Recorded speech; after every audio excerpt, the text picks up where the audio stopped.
Baik, assalamualaikum warahmatullahi wabarakatuh. Selamat siang, salam sejahtera.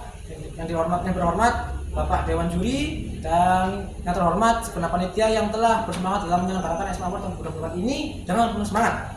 Kemudian izinkan saya memperkenalkan diri saya, yaitu Zainal Gazam selaku perwakilan oposisi dari SMA N 1 Kota Pasuruan. Hari ini saya akan membahas mosi mengenai haruskah seorang pemuda yang telah menyelesaikan pendidikannya dan notabene adalah berumur 18 tahun ke bawah mendapatkan hak untuk memilih.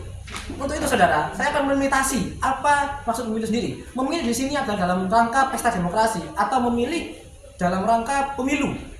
Nah, saudara, kita harus sebelum kita mengajukan mosi ini, apakah boleh atau tidak bagi para pemuda itu untuk memilih, kita harus menganalisa bagaimana sifat pemuda itu, apakah dapat menguntungkan atau sebaliknya.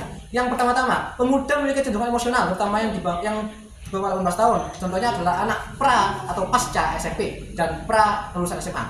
Bagaimana bisa? Saya akan menunjukkan data kepada saudara, di mana 64,8%, data ini diambil oleh Undip, 64,8% dari 612 koresponden yang diambil, tertera sebanyak 412 dari koresponden tersebut menyatakan adanya FOMO. Apa itu FOMO? FOMO adalah kondisi di mana masyarakat atau kebanyakan kelompok individu mengikuti tren, cenderung mengikuti tren tanpa mengetahui atau tanpa adanya kesukaran atau rasa untuk tidak mengikuti, alias seperti efek domino. Mereka mengikuti saja tanpa adanya pertimbangan yang lain.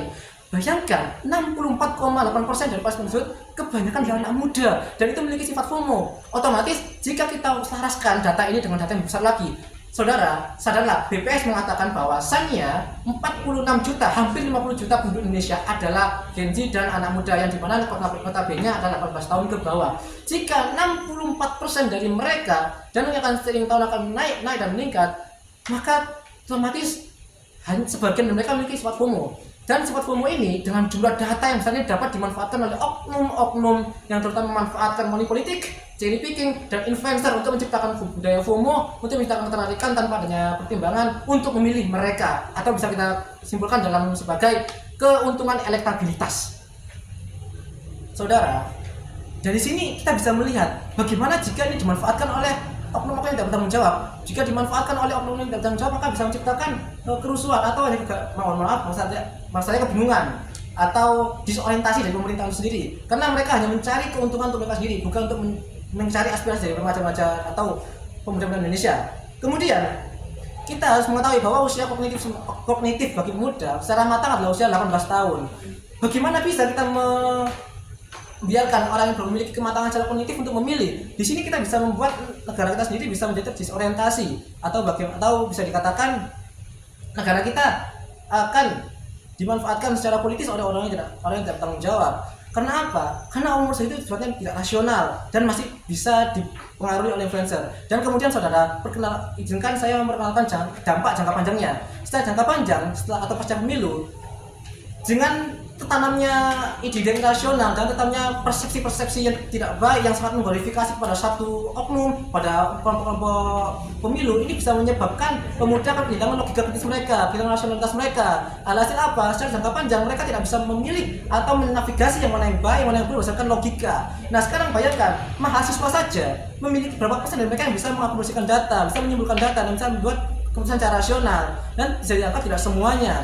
Dari situ kita bisa tafsirkan bahwasanya jika mahasiswa seperti itu, bagaimana pemuda yang pasca SMP? Apakah mereka memiliki kemampuan rasional yang empiris? Apakah mereka bisa terbebas dari sifat emosional? Belum itu, usia legal Indonesia adalah 20 hingga 18. Kemudian kemampuan kognitif, saya akan ingatkan kembali, saya tegaskan kembali, kemampuan kognitif dari remaja baru matang dan bisa menyelesaikan masalah adalah umur 18 tahun. Dan saya tegaskan kembali kepada yang mulia di Pertua Agung yang merupakan pemegang keputusan di sini, jika Anda memiliki keputusan saya, maka Anda telah menyelamatkan Indonesia dari irasionalitas dan telah mendukung Indonesia 2045 dengan menciptakan generasi remaja yang lebih empiris, lebih rasional dan tidak terpengaruh alias bersih dari segala macam bentuk black politik. Sekian dari saya. Mohon maaf bila kekurangan. Wassalamualaikum warahmatullahi wabarakatuh.